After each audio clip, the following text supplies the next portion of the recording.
Hello, guys and gals, and oops, I wasn't quite ready for this. Let me quickly check. I don't know what number this is. Let me check. Find my. It's in my notebook here. I didn't do a list this week, and so I'm hoping I'm not forgetting any videos. Let's see. Last week was 41, so this is lucky for number 42. Interesting. This is episode 42 of our Vlog Friday program. Anyways, I've got a bunch of papers up there, paperwork to do. Always do lots of paperwork just to make sure that my channel runs smoothly. But anyways, so here we go.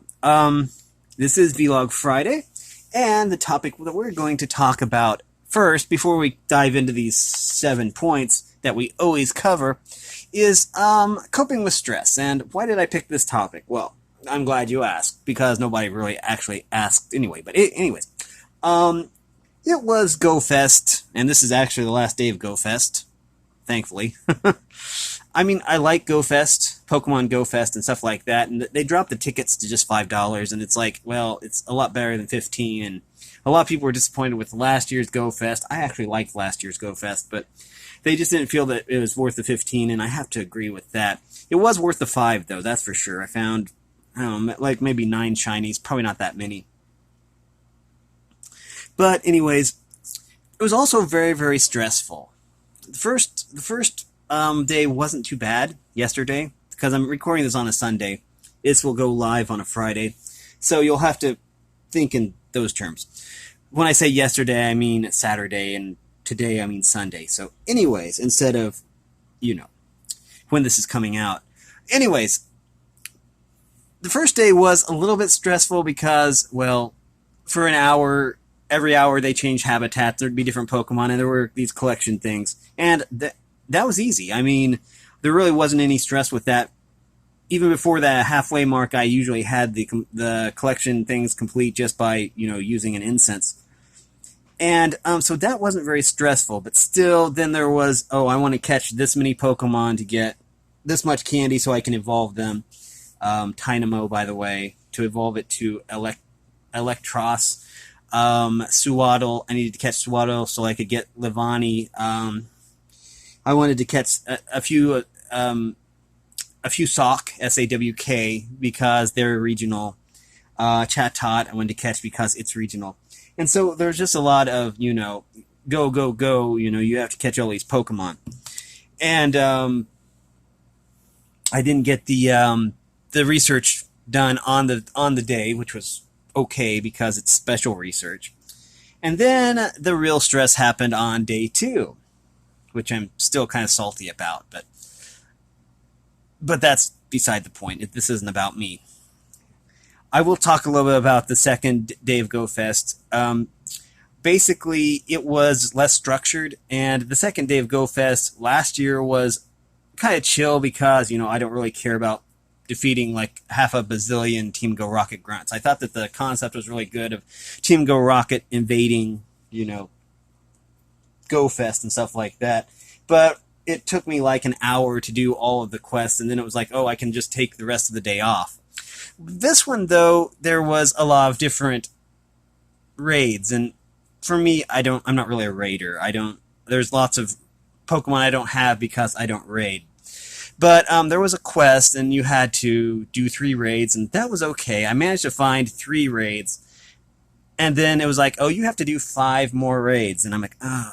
And then anytime I got invited to a raid, then it filled up too fast, and I wasn't able to do the raids. And while I had a whole list of Pokemon I was going to get, it just, I don't know. It really made me frustrated. So frustrated, I punched the shower curtain for 20 minutes. Literally as hard as I could. I just punched the shower curtain because I was so frustrated with the whole thing. Not frustrated enough to ask for a refund because I know I got the money's worth out of it, but it was just really frustrating. There was really nothing to be frustrated about because it's special research, so it stays there until you get it done, and all I have to do is wait until there's a bunch of 1- and 3-star raids in order to, just solo it, but it was just frustrating. The whole day was frustrating to me. And so that's why I'm talking about coping with stress, because it's just been a long day. One thing to cope with stress is to just not be stressed, which is easier said than done, but that's basically just to calm down and then just realize that it's not worth worrying about. And in all honesty, it isn't. Um, it's just that, well, when you don't really raid anyways, and I find raids super stressful, then they kind of like force you to do the raids, and I just like doing things at my own pace, and it just felt like day 2 was really rushed, but I was able to find the last swaddle I need, so I was able to get Levani, which is awesome. I think I'm pronouncing that right. I don't know. It's the grass mantis looking thing.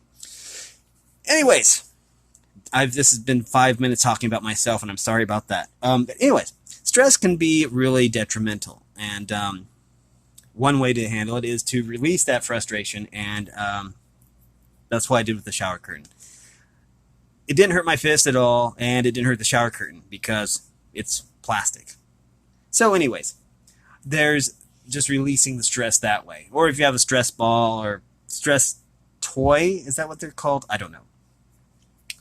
I think fidget spinners are good for that if those are still a thing. And then there's also the fidget cube or whatever it's called, and that's good for stress relief. I guess. There's also meditation. There's also distraction. My go-to method is distraction, so I watch like a couple YouTube videos just to, de-stress and just not think about it. So, anyways, those are just a few things.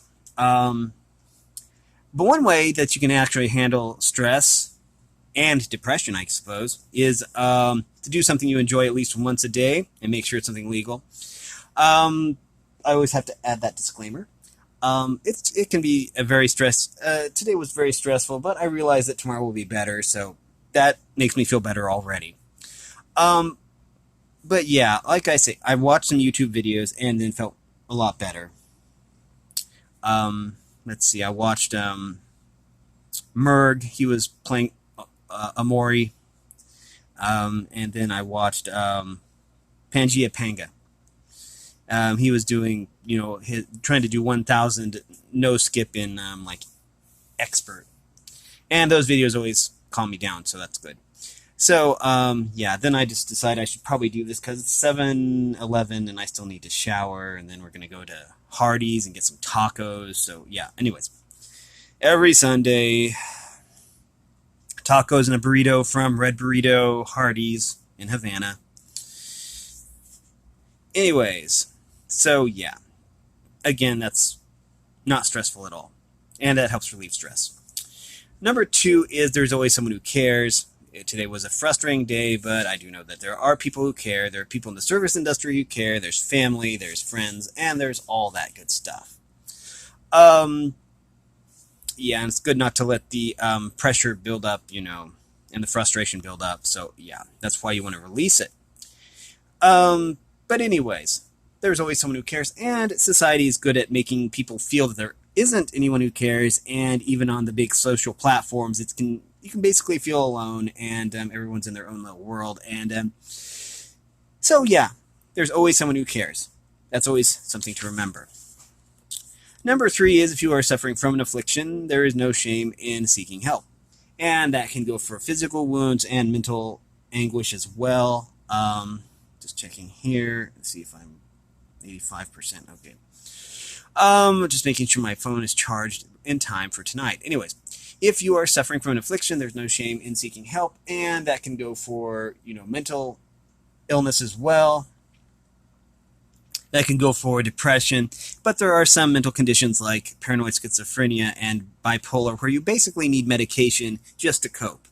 And so there's no shame in getting medication, just as long as it's over the counter or legal. And if it helps you, then there's no shame in using it. With depression, there are ways of dealing with depression, so I admire people who are able to do that. But I also realize there are a lot of people who can't really deal with their depression, and so there's no shame in seeking and using medication, provided that it helps you cope better.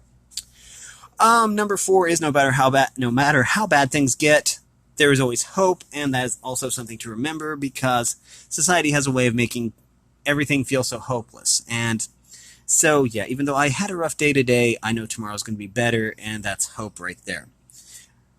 And that's not hope, that's certainty, which is a little bit better than hope, I suppose. But you always want to hold on to hope even when times are bad. Number 5 is societal labels and tags are pointless. People are people, and there really is fewer. Well, I don't know. In a way, there are more social tags now and labels than before. I mean, there's like 62 genders now, so yeah, there's a lot of tags and stuff like that. But anyways, the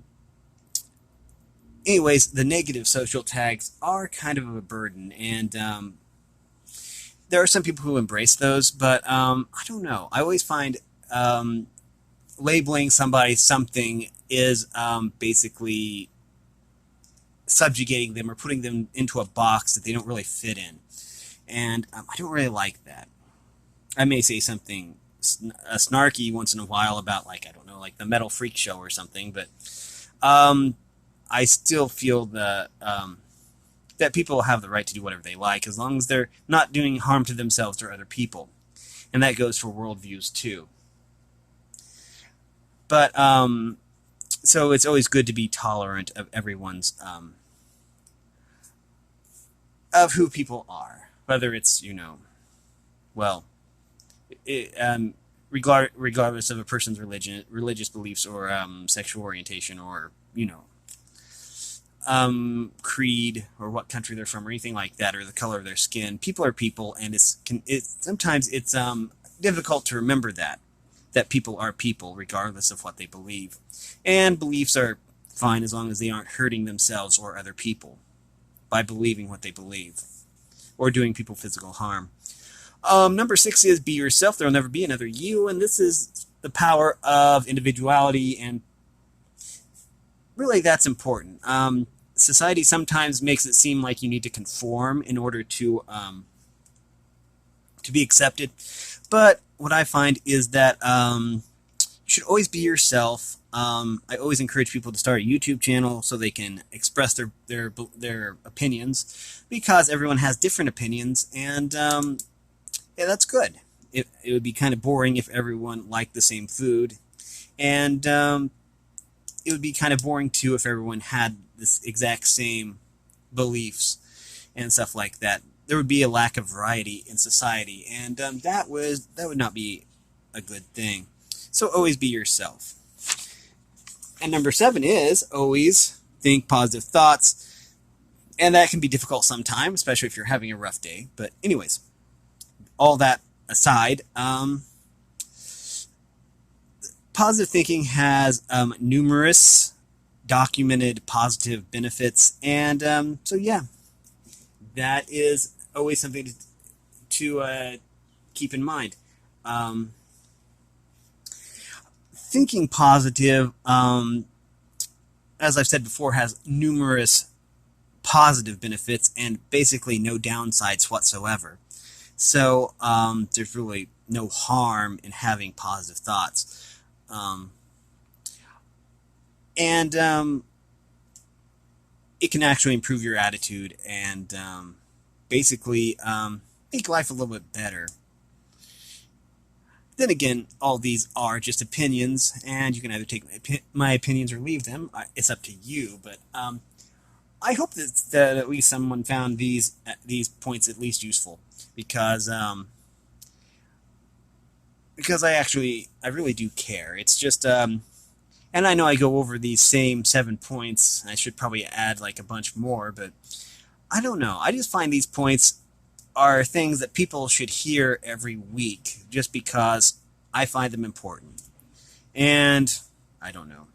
If you actually manage to stay till the end of this video, then that's good. I mean, you're a champ. Sounds like Dollar General's getting a delivery. Must be a Dollar General truck. Anyways, with all that being said, if you like this content, then make sure you drop a like and subscribe. And if you like, well, I already said if you like this content. Okay, let me try the outro again, because I don't know. I got distracted. Anyways, anytime I see something shiny, I get distracted. I'm like a raven or a crow or a harpy or Griffin. I think it's griffins that like shiny things. And they also like to eat horses, I guess, or something. I don't know. Anyways, totally beside the point. If you like this content, then make sure you like and subscribe and ring the bell so you know when I upload. Also, if you want to support me in any way, or if you want to join the Discord server, all that information will be in the description below. And as always, thanks for watching, everyone, and have a great day.